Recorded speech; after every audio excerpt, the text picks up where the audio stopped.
there is nothing funny about my truth, and as an artist, I would say that I am a comedic artist.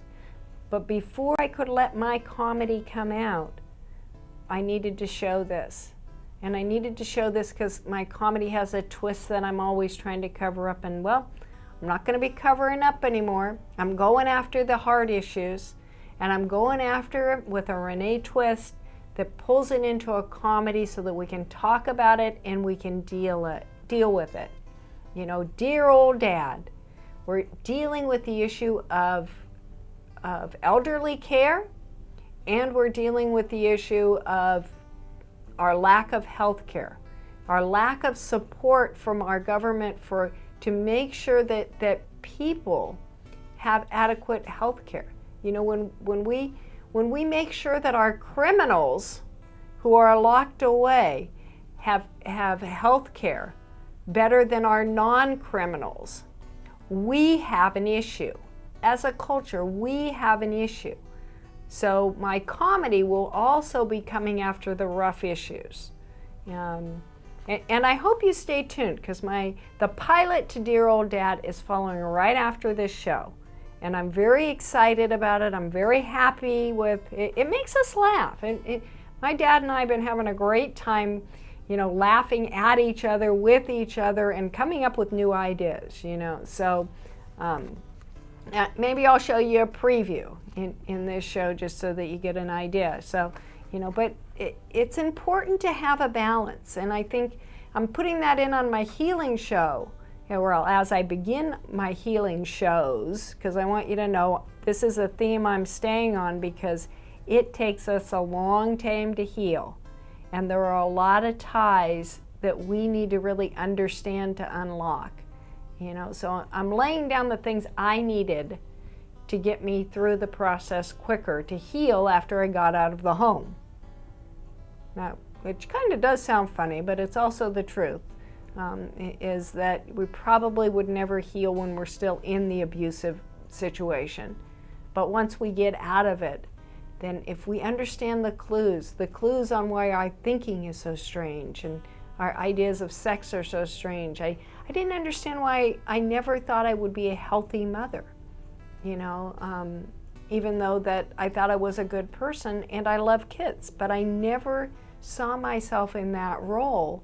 And it was because there was an unhealthiness about me that I did not want to transfer to another being, And now with what I am doing now, I believe there is still an unhealthiness. It's less than what it was, but there's still an unhealthiness. But the transfer that I'm doing now is not to transfer my unhealthiness to another person.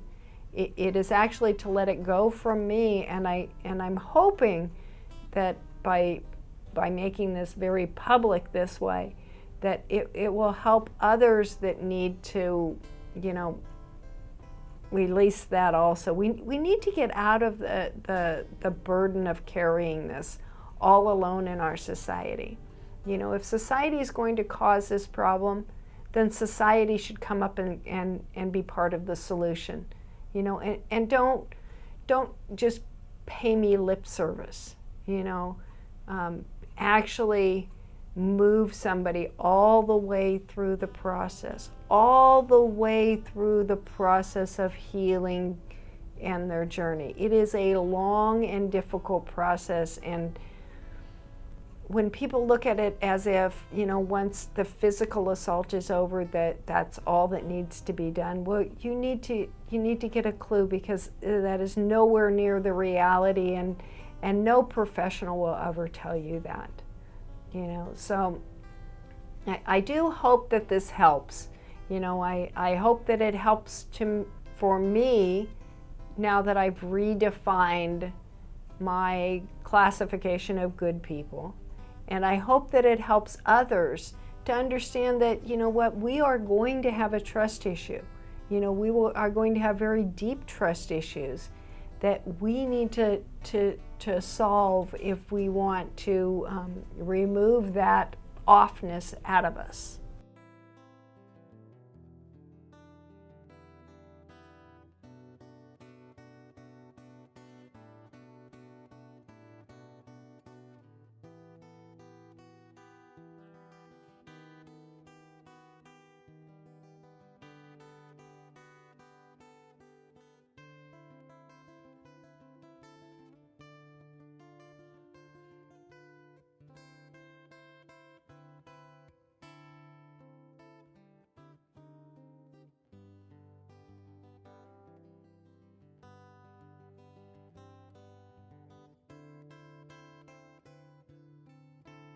You know, now I am finally ready to bring out both my work and to bring out my voice on this issue. But the reason that I have to lead with this is because, well, I write comedy, and I have a very different twist to my comedy, a different run to my information, and I think it makes sense. When you understand my background, it makes more sense, you know, and maybe I'm only aiming at survivors actually enjoying, you know, thinking that I have a comedic tone that is funny and an outlook that twists things differently, you know. But that's okay. You know, I don't need for everybody to like me. I don't need for everybody to think I'm humorous. You know, I think I do need to express my voice in my own way. And I do need to find a society that I believe they show good judgment. You know, and for me that has been, well, isolating away from this society, because this society does not show good judgment.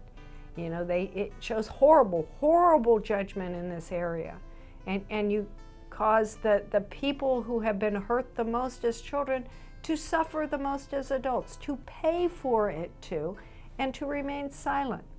You know, so I'm hoping that if I can get this information out, that other survivors at least will go, you know, okay, now I understand. I do have a trust issue. It may not be the same as Renee's.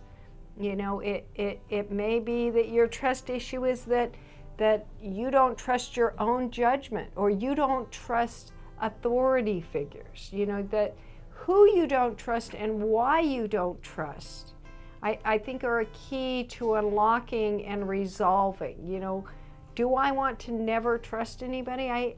No, I don't want that to be a reality, but it has been, you know, so I need to bring it forth into the light. I need to talk about it. I need to isolate out and remove the people out of my life who have been considered good people but showing poor judgment. This is what I figured out. I have figured out that I don't trust. I don't trust good people to make good judgments. So therefore, should I call that a good person? You know, and in the issue of sexual assault, people make horrible acts in judgment, and then they defend them as if they are right. You know, I am trying to work on my trust issue so that I don't need to isolate me out from our society, so that finally I can walk around and feel comfortable with the people that are around me and trust that they will not thoughtlessly put abusive people next to me and alone with me, and then minimize if I get hurt or upset. I need to trust, and I'm going to start with my father.